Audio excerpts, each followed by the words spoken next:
नमस्कार दोस्तों, स्वागत है आप सभी लोगों का हमारे चैनल ट्रेडिंग विद अतुल में। आज हम बात करने वाले हैं ऊर्जा ग्लोबल लिमिटेड के बारे में। आपने देखा होगा कि स्टॉक है जो कि धीरे धीरे करके फिर से प्रॉफिट बुकिंग आ रही है और रिसेंटली जैसे कंपनी की तरफ से एक स्कूटी लॉन्च की गई थी और उसके बाद से बहुत अच्छी तेजी भी निकल के आई थी। यहाँ तक कि स्टॉक में 20 से 25% तक की रैली उस समय देखने को मिली और उसके बाद फिर से प्रॉफिट बुकिंग आ रही है। इस समय बहुत बड़ी खबर निकल के आ रही, खासकर वेदांता की तरफ से। और इसके साथ साथ गुजरात गवर्नमेंट में एक बहुत बड़े प्लांट्स के बारे में डिस्कशन चल रहा है, खासकर सोलर प्लांट्स के बारे में। अगर ये सक्सेसफुल हो जाते हैं तो कंपनी को मल्टीपल ऑर्डर मिलने की उम्मीद जताई जा रही है। तो चलिए गाइस, शुरू करते हैं हम अपना वीडियो। साथ ही अगर आप लोग हमारी वीडियो के माध्यम से थोड़ी सी भी हेल्प हो रही हो तो प्लीज़ आप हमारे चैनल को सब्सक्राइब जरूर करें। आज का मार्केट ठीक ठाक सा था। आप देख सकते हैं कि जितनी भी इंडेक्स हैं सब में काफ़ी अच्छी तेजी बनती हुई देखी गई है।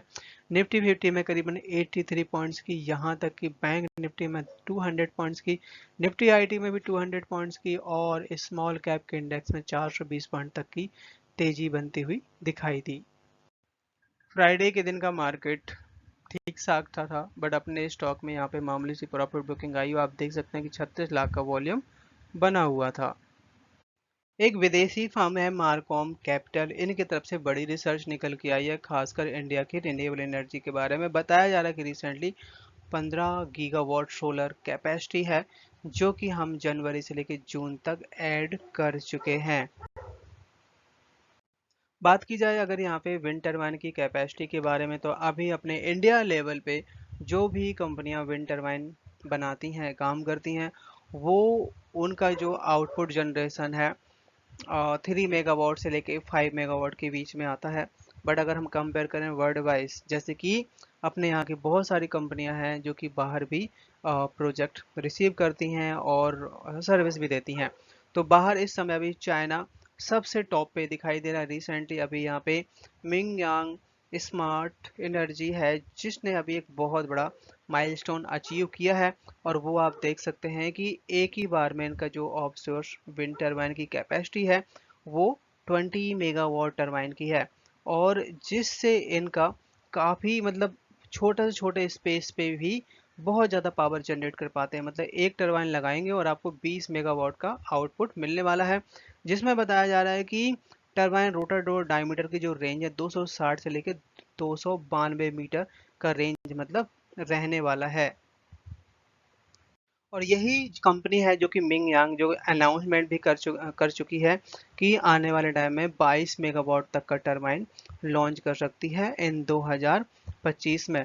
तो गाइज आप सोच सकते हैं कि इंडिया लेवल पे अभी इतना डेवलपमेंट देखने को नहीं मिल पाई है जितना कि बाहर चल रहा है।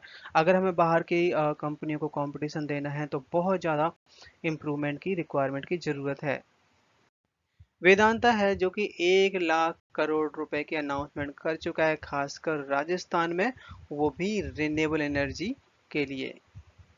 और अभी है जो कि कंपनी राजस्थान के जो सीएम है उनसे बात करते हुए देखे जा रहे हैं और इनके लिए कहाँ पे क्या प्रोजेक्ट लगेगा और अगर ये प्रोजेक्ट लगाते हैं तो विंड टरबाइन या सोलर पैनल का किसको ऑर्डर मिलेंगे, जिसमें अपने इंडियन कंपनी की फर्स्ट प्रेफरेंस रहने वाली है जो भी ऑर्डर मिलेंगे। गुजरात में एक बड़े प्रोजेक्ट के बारे में डिस्कशन चल रहा है, अभी उसको प्रपोजल को रोक दिया गया है। आप देख सकते हैं कि सोलर पावर प्लांट्स जो कि वहाँ पे एक बहुत बड़ा चिड़ियाघर है उसमें लगाने की बात कही जा रही थी।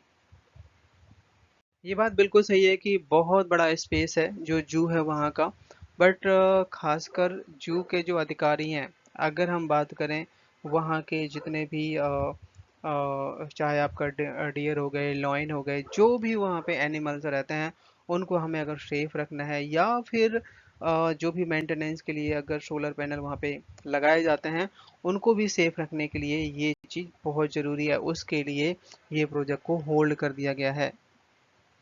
और ये जो प्रोजेक्ट था काफ़ी बड़ा था। आप देख सकते हैं 1 लाख स्क्वायर मीटर से लेके 50,000 स्क्वायर मीटर तक की रेंज में था ये। बट यहाँ पे नेगेटिव फीडबैक दिया गया है कि ये एनिमल्स के लिए ठीक नहीं है।